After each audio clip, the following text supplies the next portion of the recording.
In this video, I'm going to show you how to create a thumbnail or a cover photo for your video inside of CapCut PC. So CapCut makes it super easy to create a thumbnail or a cover photo. So all you got to do is come to the beginning here, click on cover.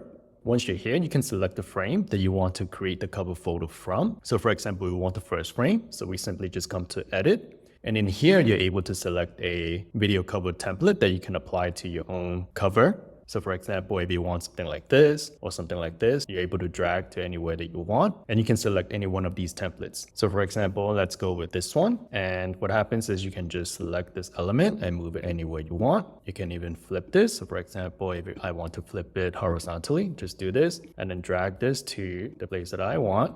I can turn this. Let's say if I want this, it will look nice. And in addition, you can select different design, theme, font, color on this page, upload a different photo, add different text here, customize the shape, stickers, change to a different frame. So CapCut makes it super easy. And there's all types of stuff that you can do here to customize your own thumbnail. So this is how you can easily create your thumbnail or cover photo for your video inside of CapCut PC.